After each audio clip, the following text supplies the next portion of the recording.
Voilà, nous sommes toujours le dimanche 31 août 2014 et je tiens à rendre grâce et gloire à Dieu pour une chose que j'ai observée encore depuis hier ou avant-hier.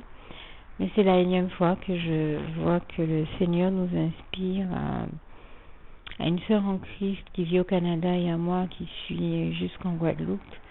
Comme des fois bien d'autres personnes encore en dehors de nous, d'autres chrétiens ou chrétiennes qui vivent en Guadeloupe, en France, des fois aux États-Unis, en Afrique ou ailleurs, on se rend compte que sans s'être concertés, sans même avoir pu communiquer ensemble, puisque nous vivons dans des régions trop éloignées du globe pour qu'il en soit ainsi, eh bien, Dieu nous met à cœur, Dieu nous inspire par la voix de son Saint-Esprit euh, de rédiger des fois des textes, des messages ou des conseils qui vont exactement dans le même sens quand il ne s'agit pas textuellement précisément du même texte.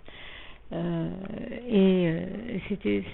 m'a quand même beaucoup touchée parce que je le vis régulièrement, mais c'est peut-être une chose dont je n'avais pas encore témoigné vocalement ici, même si j'en parle des fois avec les frères et sœurs en Christ, et je dis comment je suis émerveillée de la gloire de Dieu, de voir comment il inspire à ses enfants, plusieurs de ses enfants, la même prédication, ou de prêcher le même message, ou les mêmes passages de la parole, et je tenais vraiment à lui rendre grâce et gloire, et vraiment sans s'être concerté, on pourrait penser que l'un a copié sur l'autre.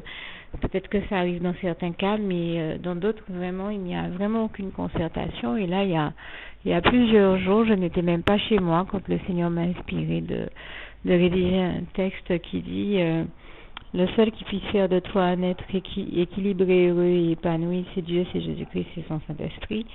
J'ai peut-être résumé en disant c'est Dieu, mais vous aurez compris que je cherchais à dire exactement la même chose. Eh bien, j'étais vraiment chez un frère, je n'étais même pas chez moi.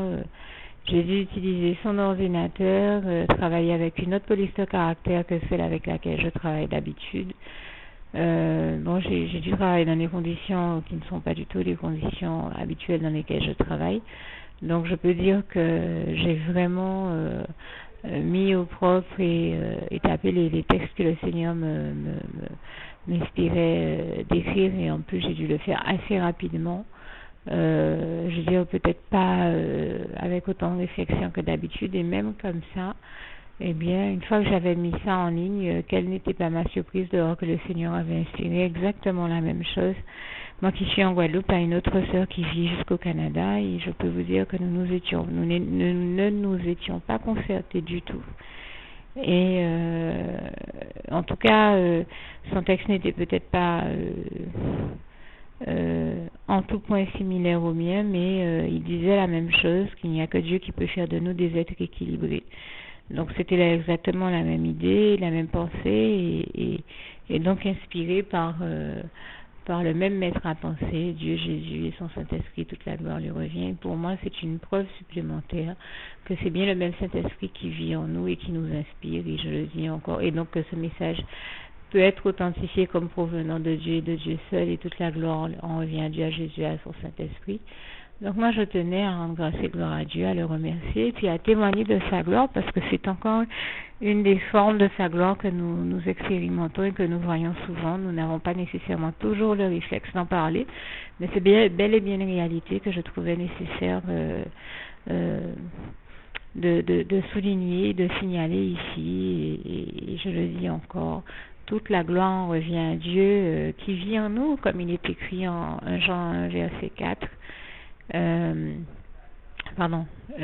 Jean 4, verset 4. Celui qui vit en nous, Dieu, est plus grand que celui qui est dans le monde, l'ennemi, le diable qui est vaincu, qui est déçu, et toute la gloire revient à Dieu, à Jésus, à son Saint-Esprit. Je dis ce passage à ma manière, comme il est sur mon cœur, vous regarderez comme il est textuellement écrit dans vos Bibles. Mais je le dis aussi parce que je l'aime beaucoup et que j'en ai expérimenté la véracité, et surtout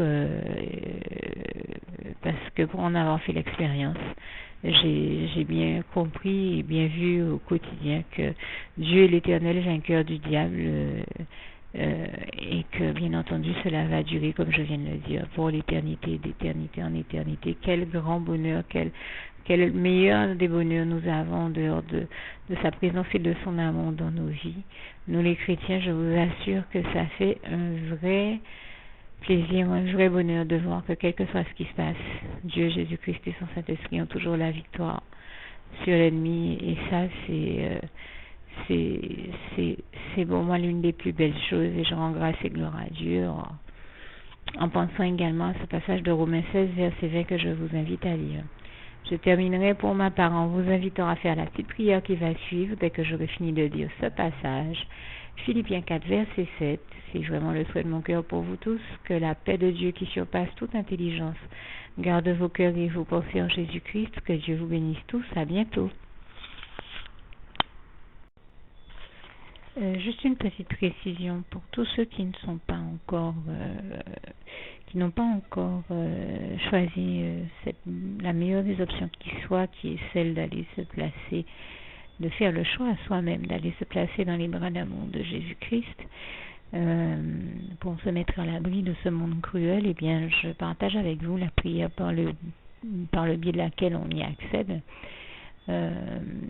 Et commence par vous rappeler également ce passage de Jean 14 verset 6 où il est écrit que Jésus-Christ est le chemin, la vérité et la vie. Nul ne vient au Père, Dieu, sans passer par le Fils Jésus-Christ, bien sûr.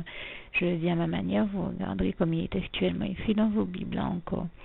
Et donc, n'hésitez pas à ouvrir vos cœurs à Dieu, à Jésus, à son Saint-Esprit, à être sincère avec lui et à lui adresser la prière qui suit, à lui dire tout simplement: Éternel mon Dieu, Seigneur Jésus-Christ, moi, un tel, vous dites votre nom et votre prénom, je t'accepte aujourd'hui comme mon sauveur personnel, le seul maître et roi de ma vie.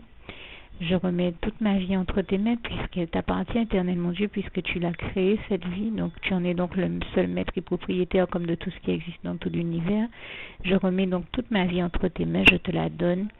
Merci éternel mon Dieu aussi de permettre que cette vie que tu m'as donnée continue à être à ta gloire et que je continue à te servir, à t'appartenir pour l'éternité, d'éternité en éternité. Merci aussi Seigneur de faire que je continue donc à te servir et à t'appartenir pour l'éternité, d'éternité en éternité. Et aussi Seigneur de m'accorder la grâce de ton pardon et de ta miséricorde pour tous les péchés que j'ai commis tout au long de ma vie, jusqu'à la date d'aujourd'hui incluse. Et c'est au nom puissant du Seigneur Jésus-Christ que j'ai fait cette prière.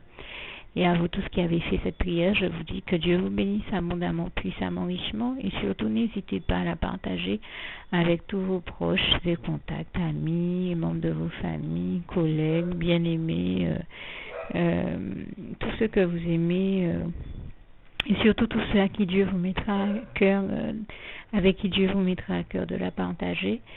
Et comme j'aime à le dire, si vous n'avez pas encore pris le temps de faire cette prière, comprenez bien que voilà, ça ne vous coûte rien de la faire, c'est gratuit, c'est indolore, et que voilà, vous n'êtes pas obligé de me croire, mais moi il m'est arrivé tout comme vous de devoir faire cette prière un jour dans ma vie, et quand on m'a proposé de la faire, je me suis dit, et si c'était vrai, et si c'était vraiment Dieu qui, par ce biais-là, m'appelait à lui et me demandait de lui donner ma vie, de l'accepter, c'était Jésus qui était en train de vraiment me tendre la main et qui était en train de me demander de l'accepter comme mon sauveur personnel, je ne pourrais pas passer à côté de l'occasion de lui dire oui, parce qu'il faut aussi que je reste ouvert ou ouverte à ce que Dieu peut avoir à me dire.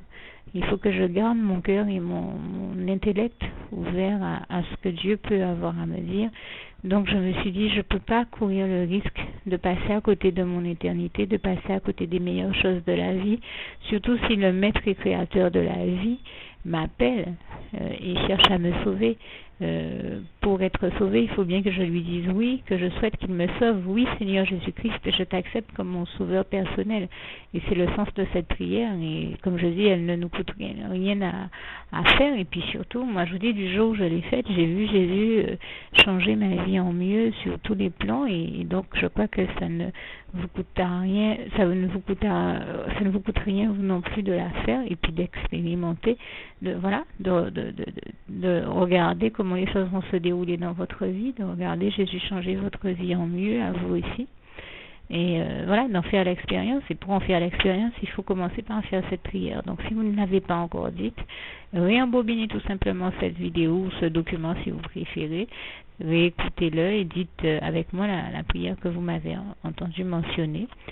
Et n'oubliez surtout jamais que tout est possible à celui qui croit en Dieu, en Jésus-Christ et en son Saint-Esprit, comme il est écrit en Marc 9, verset 23, et que tout est possible à Dieu, comme il est écrit en Marc 10, verset 27.